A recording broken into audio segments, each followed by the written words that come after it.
नमस्कार, मैं हूं मनोज सोनी। आप देख रहे हैं न्यूज साधना न्यूज। लोगों की जुबान पर जब भी बुंदेलखंड का नाम आता है तो सूखे की बात जरूर होती है। छतरपुर जिला हमेशा सूखे के लिए जाना पहचाना जाता है। पानी की किल्लत के चलते पलायन भी लोगों को करना पड़ रहा है। लेकिन छतरपुर में आज भी राजा महाराजाओं चंदेलों के द्वारा बनाए गए बड़े बड़े तालाब बावड़ियां लोगों को जल देने का काम कर रही हैं और सूखे से निजात भी दिलाती हैं। तभी सरकार ने इसकी रक्षा सुरक्षा देखभाल के लिए योजना बनाकर इनको संरक्षित करने का प्रयास किया, जो जल संकट से निपटने के लिए कारगर साबित हो रही हैं। पूरा देश आज जल दिवस मना रहा है। आने वाले समय में जल के संकट की आहटें भी सुनाई दे रही हैं। अगर हम आज भी नहीं जागे तो आने वाली पीढ़ियों को इसका खामियाजा भुगतना पड़ सकता है। तभी तो देश के प्रधानमंत्री नरेंद्र मोदी ने आज विश्व दिवस पर कहा है कि आने वाली पीढ़ियों के लिए पानी का संरक्षण बेहद जरूरी है। उन्होंने कहा है कि जल सभ्यताओं की जीवन रेखा रहा है।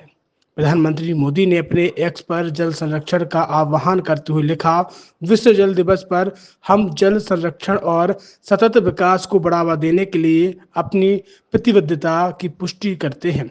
जल सभ्यताओं की जीवन रेखा रहा है और इसलिए भविष्य की पीढ़ियों के लिए इसे संरक्षित करना अधिक महत्वपूर्ण है। तो वहीं छतरपुर जिले में कलेक्टर पार्थ जायसवाल के द्वारा जल संरक्षण और चंदेलकालीन राजाओं द्वारा बनवाई गई बावड़ियां तालाबों को संरक्षित और सुरक्षित करने का जो प्रयास किया गया है वो अद्भुत है।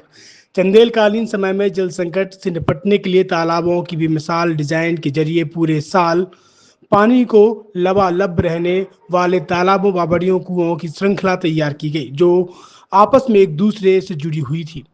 इस कारण आज भी इस पुराने जल स्रोतों से जल सुरक्षित है। दरअसल छतरपुर जिले में 66 बावड़ियां हैं। 52 बावड़ियों की संरक्षा में सुधार किया गया है। इसमें पानी का स्तर भी अच्छा बना है। बुंदेलखंड चंदेलकालीन तालाबों एवं बावड़ियों को पुनः जीवित करने के लिए सरकार ने अच्छी पहल की है। वहीं जब छतरपुर कलेक्टर पार्थ जायसवाल से बात हुई तो उन्होंने कहा है कि बुंदेला चंदेला राजाओं के समय से ही बनी बावड़ियों कुआ तालाबों को संरक्षित करने का कार्य लगातार चल रहा है। 66 संरचना को चिन्हित किया गया था, जिसमें से 52 का सुधार किया गया। ग्रामीण और शहरी इलाकों में लोगों को रोजगार मिल सके, इनके लिए मनरेगा से कार्य करवाया जा रहा है। इनका संरक्षित होने से जल स्तर बढ़ेगा और आने वाली पीढ़ियों के लिए इतिहास जीवित रहेगा। जी, क्योंकि छतरपुर में सभी को ज्ञात है कि पानी की किस तरह से हर वर्ष समस्या होती है और जब इसमें हमने काम करने की शुरुआत करी और भारत सरकार का भी जल शक्ति अभियान के तहत हमने इसमें ये इनिशिएटिव लिया कि हम सबसे पहले देखें कि हमारे यहाँ पर कितने पुराने स्ट्रक्चर्स बने हुए हैं। तो जब हमने इसमें चिन्हांकन कराना चालू किया स्ट्रक्चर्स का, तो बहुत सारे हमारे चंदेलकालीन, बुंदेलकालीन तालाब और बावड़ियां हमें निकली, पता चली, जो कुछ तो पूर्ण रूप से ध्वस्त हो चुकी थी, जो अभी भी अस्तित्व में थी लेकिन उनमें बहुत मरम्मत की आवश्यकता थी। उसी प्रकार से तालाब में भी बहुत हद तक गाद भर चुकी थी, कुछ का पिचिंग खराब हो गई थी, किसी के बैंक्स टूट गए थे, तो बहुत सारी समस्या उसमें हुई। ये हमारे सामने आई। तो सबसे पहले हमने जो इसमें काम किया वो इन सबका एक लिस्टिंग कराने का काम किया। हमने एक लिस्ट बनाई जिसमें हमारे चंदेलकालीन, बुंदेलकालीन तालाब का लिस्टिंग करके किसमें क्या आवश्यकता है कार्य की, वो हमने जानकारी यहाँ पर बनाई। साथ ही बावड़ियों के संबंध में हमने देखा कि हमें 66 बावड़ियां हमारे जिले में हैं, जिनमें हमने काम करना शुरू किया। हमने उन्हें फेजेस में लिया और ये देखा कि किसमें क्या कार्य की आवश्यकता है और किस योजना के अंतर्गत हम इनमें काम कर सकते हैं। उसके उपरांत हमने काम करना शुरू किया। जल शक्ति अभियान के तहत हमने अटल भूजल योजना, मनरेगा योजना, साथ ही जो पिछले वर्ष हमारा गंगा जल संवर्धन अभियान जो मध्य प्रदेश शासन की ओर से चलाया गया था, इन सभी के अंतर्गत हमने एक कार्य योजना बनाकर काम किया। आज दिनांक तक हम 66 में से 52 बावड़ियों का जीर्णोद्धार कर चुके हैं। ये बावड़ियां इसलिए भी विशेष है क्योंकि भूमिगत जल स्तर इतना कम हो चुका है छतरपुर में, परंतु आज भी ये बावड़ियों का जो चिन्हांकन है जगह का, वो बहुत ही साइंटिफिक तरीके से उस समय में किया गया है, क्योंकि आज भी यहाँ पर इनमें पानी उपयुक्त मात्रा में पाया जाता है। इसी के साथ में तालाबों में हमारे पास नीति आयोग से एक प्रोजेक्ट सैंक्शन हुआ था, जिसके तहत हमने 168 यूनिट जो तालाब हैं उसमें हमने डीसिल्टिंग का कार्य किया। तो डीसिल्टेशन का कार्य करने के बाद में तालाबों की जल भराव क्षमता में वृद्धि हुई है।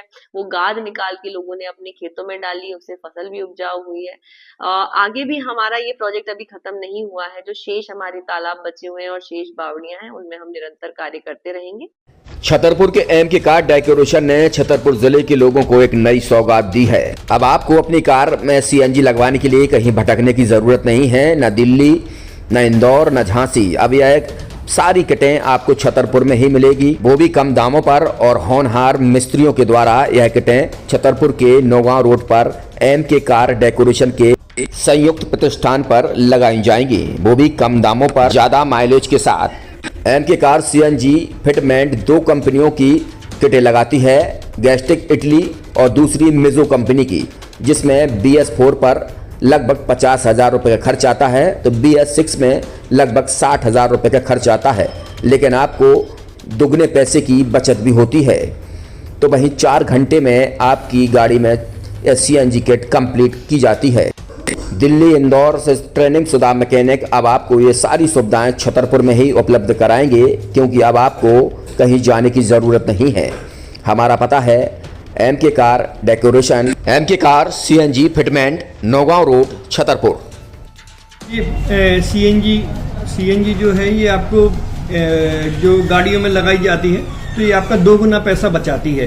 2 गुना पैसा बचाने का उसका ये रहता है कि सीएनजी का जो रेट है ना, अभी वर्तमान में अपने छतरपुर में समथिंग 80 रुपये किलो चल रही है, और वो 1.5 गुना एवरेज देती है। जैसे आपकी गाड़ी, कोई भी गाड़ी 20 का एवरेज दे रही है, तो उसको अगर आप सीएनजी लगवाएंगे तो उसका एवरेज 30 का हो जाएगा। जो 110 रुपये के पेट्रोल में आपकी 20 किलोमीटर चल रही थी, फिर वो 80 रुपये में आपकी गाड़ी 30 किलोमीटर चलेगी। तो यहाँ पेट्रोल की रेट भी, डीजल के, अपने सीएनजी के रेट भी अपने कम हो जाते हैं, और माइलेज भी गाड़ी का बढ़ जाता है। और क्या क्या नई नई चीजें आई हैं इसमें ITO अप्रूव्ड किट लगाई जाती है, और भारत सरकार जो की है इस सीएनजी को प्रमोट कर रही है। और इसमें मुख्य योगदान जो अगर इसमें देखा जाए ना, कि आपका जो पॉल्यूशन होता है ना, लो पॉल्यूशन रहता है, और ये वेस्टेज जो कचरा होता है, इससे ये सीएनजी बनाई जाती है। सीएनजी का फुल फॉर्म होता है CNG, कंप्रेस्ड नेचुरल गैस। मतलब ये कंप्रेस करके नेचुरल गैस इसको बनाई जाती है, जिससे कि पॉल्यूशन बहुत कम रहता है डीजल पेट्रोल की अपेक्षा। लगभग कितना खर्चा आता है एक गाड़ी में अगर जैसे सीएनजी लगवाने? इसमें BS4 अगर लगाते हैं तो समथिंग अपना 50,000 के समथिंग का खर्च आता है, और अगर आप BS6 अगर आप लगवाते हैं तो 60,000 रुपए की समथिंग का खर्च आता है। और किन किन गाड़ियों में, क्या डीजल गाड़ी में भी नहीं, डीजल गाड़ियों में नहीं, ये खाली पेट्रोल गाड़ियों में ही लगती है। और इन गाड़ियों के कंपनियों के अलग अलग अप्रूवल होते हैं, ITO के अप्रूवल होते हैं। जो कंपनियों से जैसे गाड़ी उठा के लोग लाते हैं, नहीं लगवाते हैं, तो उसमें जो कंपनी से सीएनजी लगी आती है और आपके में कितना अंतर रहता है? कोई अंतर नहीं होता है। कंपनी फिटेड जो सीएनजी होती है और जो हम लोगों की लगाई हुई सीएनजी होती है, उनमें कोई अंतर। बड़कुल मोबाइल लेकर आया है अपने ग्राहकों के लिए शानदार ऑफर, दीपावली पर गिफ्ट हर मोबाइल के साथ। तो अब देर मत करें, बड़कुल मोबाइल की ब्रांडेड शोरूम पर तुरंत पहुंचे और अपने मनपसंद मोबाइल को आज ही बुक करें, वो भी कम दामों पर, होलसेल रेट पर मिलेगा, क्योंकि दिवाली का ऑफर चल रहा है। तो अब आप कहीं मत जाएं और ब्रांडेड शोरूम के साथ अपने आकर्षित मोबाइल यहीं से खरीदें, क्योंकि आपको मिलेगा यहाँ GST का पक्का बिल। फर्जी और ठग दुकानदारों से आप सावधान रहें। आपके मोबाइल की वारंटी समय में भी सबसे ज्यादा फास्ट सर्विस यही मिलेगी। तो अब देर मत करें, क्योंकि ऑफर सीमित समय के लिए है। ये बड़कुल मोबाइल की वही दुकान है जहां पर आपको iPhone, Samsung, Oppo, Vivo, OnePlus सहित तमाम मोबाइल यहां पर एक साथ मिलेंगे, और उनकी एसेसरीज भी। तो आप देर मत करें, आज ही सारे काम छोड़कर बड़कुल मोबाइल बड़कुल चौक पर पहुंचें। संचालक निखिल जैन, गोलू जैन से अपने मोबाइल के लिए तुरंत संपर्क करें। University in central India, Bundelkhand के लिए गौरव की बात है कि अब छतरपुर में हम आपको देंगे विश्व स्तरीय एजुकेशन सिस्टम और वर्ल्ड क्लास इंफ्रास्ट्रक्चर। कोरोना जैसी महामारी के दौर में अब महानगरों की भीड़ भाड़ अत्यधिक खर्च से बचे तथा अपने घर एवं अपने शहर में रहकर ही विश्व स्तरीय रोजगार उन्मुखी शिक्षा को प्राप्त करें और